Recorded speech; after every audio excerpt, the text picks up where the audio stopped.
friendship, wala ng bata, at napatulog ko na at nililigpit na naman ako ng sinumpay. Napakabawas ang gawain sa friendship. Hello guys, nakatulog na ang aming baby, kaya nagdikpit naman ako ng mga damit.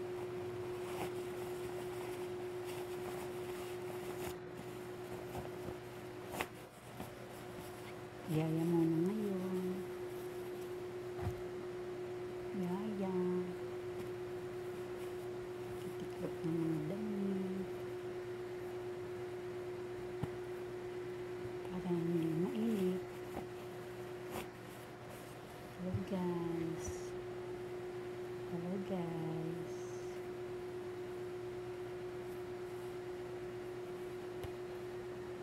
Magpalaga muna tayo ng baby para naman magdilang ang sarili.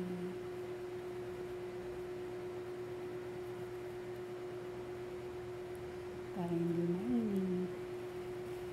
Tiklop-tiklop din pag natang.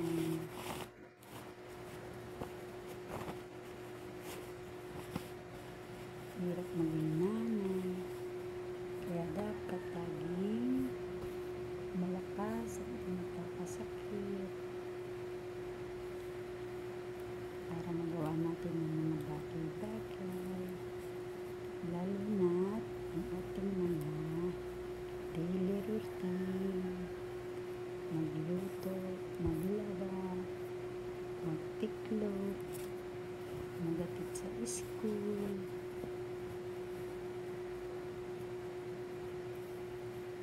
Kaya challenging talaga ang maging nanay. Tayo mga nanay, dapat laging healthy, hindi magkakasakit, para laging malakas ang ating katawan. Lagi lang tayong mag-exercise sa umaga, mag-exercise ng mga pagpapawis para sa ganun lumakas ang ating katawan.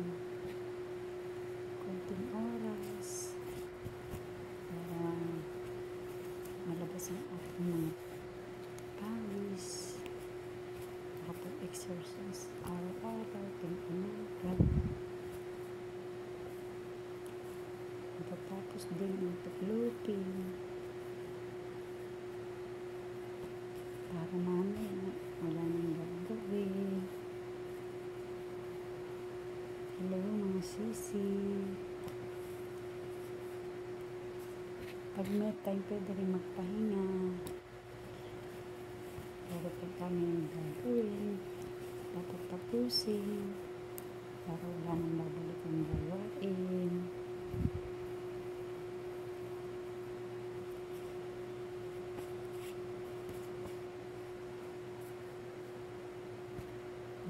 Nakakapagod ng maging nanay, pero masaya dahil inaasikaso lang ang mga anak, ang mga asawa, at syempre nalilibang ka rin sa mga gawain mo sa araw-araw.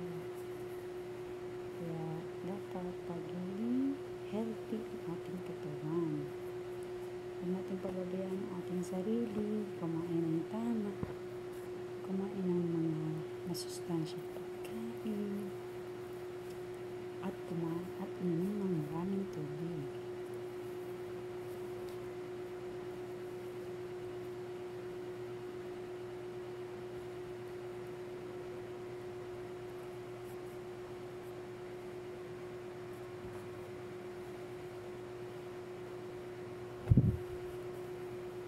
Napatulog ko na ang baby.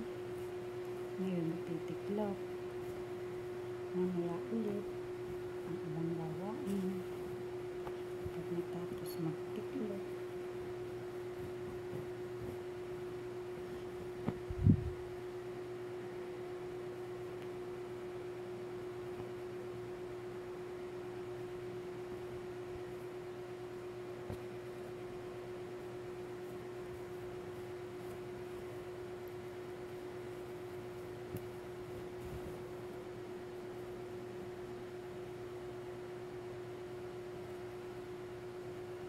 bago-bago ang ating klima. Kaya ang mga tao ay nagkakasakit. Kaya dapat laging healthy ang ating katawan.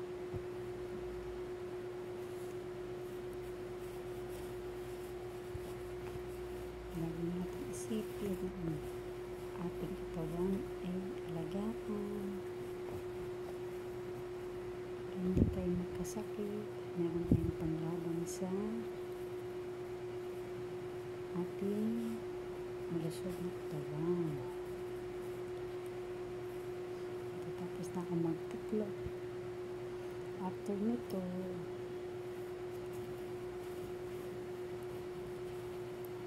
gagawa ng ibang gawain kung ano ang pwedeng tapusin.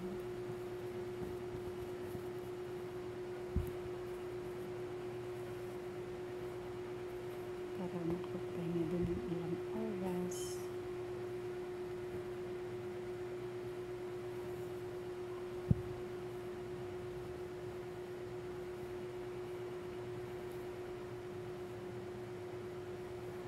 Mahirap ang maging nanay dahil all around. Walang sweldo. Walang loob. Pero pwede magpahinga. O diba, mga mami, relate pa kayo. Kaya tayo mga mami, laging alagaan ang ating sarili para magpalaban tayo sa ating katawan na malusog. Walang katapusang gawain pero kakayanin para sa pamilya. Diba? Kunti na lang at pagkatapos ng aking tiklopin. Pwede na akong magpahinga. Tapos na mga tiklopin. It's alright. Alright.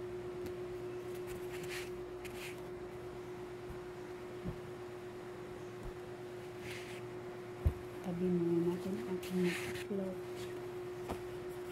Retouch.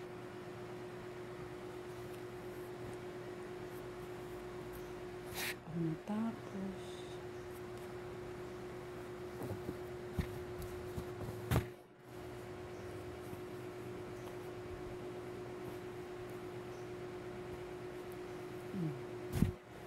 diba?